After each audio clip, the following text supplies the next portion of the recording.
ప్రస్తుత కాల పరిస్థితులు ఒకసారి మనము జాగ్రత్తగా చూస్తూ రాగలిగితే, సువార్త చేస్తున్నందుకు కాల్చి చంపేసినట్టుగా చార్లీ కిర్క్ అనే ఒక యవనస్తుడిని మనం అందరం కూడా చూస్తున్నాం. అమెరికా దేశంలో సువార్తను చేస్తూ ఆ దేశానికి తాను ఎంతైతే పని చేయాలో అంత పని చేస్తూ ఆ దేశపు యొక్క నియమ నిబంధనలు ఏవైతే బాగోలేని పరిస్థితులు ఉన్నాయో, దేవుడు మనల్ని ఇలా ఉండమన్నాడు, మన యొక్క కల్చర్ ఇలా ఉంది, వీటన్నిటిని మార్చుకుందామని ఆ దేశంలో బలముగా వాడబడుతున్న యవనస్తుడిని చంపేసినట్టుగా మనందరికీ కూడా కనబడుతుంది. అయితే జాగ్రత్తగా ఒకసారి గమనించండి, ఆయన చనిపోయిన తర్వాత ఆయన యొక్క భార్య మాటను ఒకసారి జాగ్రత్తగా వినగలిగితే ఒకే మాట చెప్పింది. ఏమని చెప్పిందంటే, నా ప్రభువు చనిపోయేటప్పుడు క్షమాపణ అనే ఒక పదాన్ని ఈ సమాజానికి చూపించి చనిపోయాడు, కాబట్టి నా భర్తను చంపిన వారిని కూడా నేను క్షమిస్తున్నాను అని గొప్ప మాట మాట్లాడింది చార్లీ కిర్క్ భార్య. జాగ్రత్తగా ఒకసారి గమనించండి, క్రైస్తవ్యంలో ఆ రోజు నుంచి ఈ రోజు వరకు హతసాక్షులుగా మారిన చాలామంది సేవకులు మనకున్నారు. ఆ రోజుల్లో ఒకసారి జాగ్రత్తగా చూడగలిగితే, యేసుక్రీస్తు వారు సువార్త చేస్తున్న క్రమంలో ఆయనను చంపేశారు. ఒకే ఒక మాట మాట్లాడాడు, తండ్రి వీరేమి చేయించున్నారు వీరెరుగరు గనుక వీరిని క్షమించండి. ఆ తర్వాత ఇంకా మనం చూస్తూ రాగలిగితే, స్టెఫెన్ గారిని కూడా సువార్త చేస్తుంటే చంపేసినట్టుగా మనకు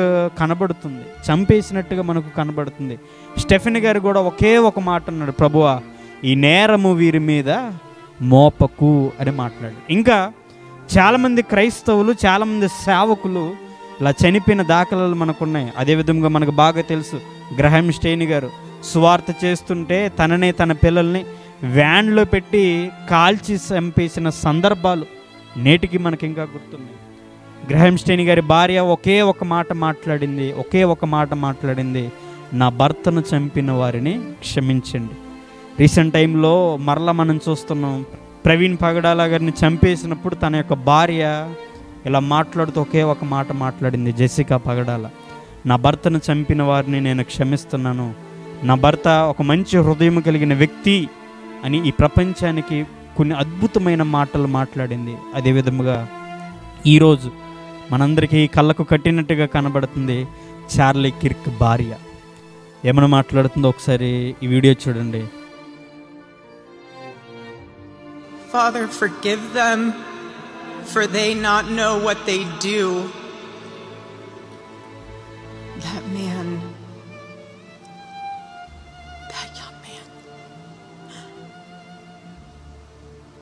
I forgive him.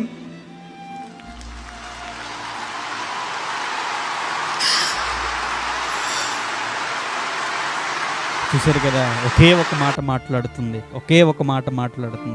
నా భర్తను చంపిన వారిని నేను కూడా క్షమిస్తున్నాను. భర్తను చంపేసిన వారినే ఒకే ఒక మాట మాట్లాడుతుంది, క్షమించండి అని ఒకే ఒక మాట సమాజానికి తాను చూపిస్తుంది. ఈరోజు మనుషులు కూడా మన ఎడల ఎన్నో రకరకాలుగా మాట్లాడుండొచ్చు, ఎన్నో రకరకాలుగా మన వెనకాల మాట్లాడుండొచ్చు. దయచేసి వారిని మనము క్షమించగలిగితే దేవుడు మనల్ని కూడా ఖచ్చితంగా క్షమిస్తాడు. కాబట్టి ఒక కుటుంబంలో ఉండే అన్నదమ్ములే మాట్లాడుకోరు, అక్క చెల్లెండ్రే మాట్లాడుకోరు, తల్లిదండ్రులే మాట్లాడుకోరు, తోబుట్టువులే మాట్లాడుకోరు, గతంలో వారికి ఉన్న విభేదాలను బట్టి.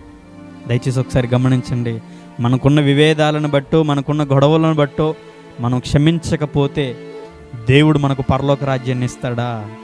పొరపాటును కూడా అయితే ఇవ్వడచ్చు. ఇప్పుడు చెప్పండి, భర్తను చంపేసిన వారినే క్షమించింది ఆ యొక్క భార్య. ఈరోజు మన ఎడల ఎంతోమంది తప్పు చేస్తుంటారు, ఎంతోమంది రకరకాలుగా మన మీద చెడ్డ మాటలెల్లా పలుకుంటారు. అయినప్పటికీ కూడా దేవుడిని ఎరిగిన బిడ్డలుగా ఒకటే మనము చేయాల్సింది, ఎవరైతే మనకు కీడు చేశారో, ఎవరైతే మనకు హాని చేశారో దేవుడు వారిని క్షమించాలి, దేవుడు వారిని కూడా దీవించాలని నిత్యము మనమైతే ప్రార్థన చేయాలి దేవుని వల్ల.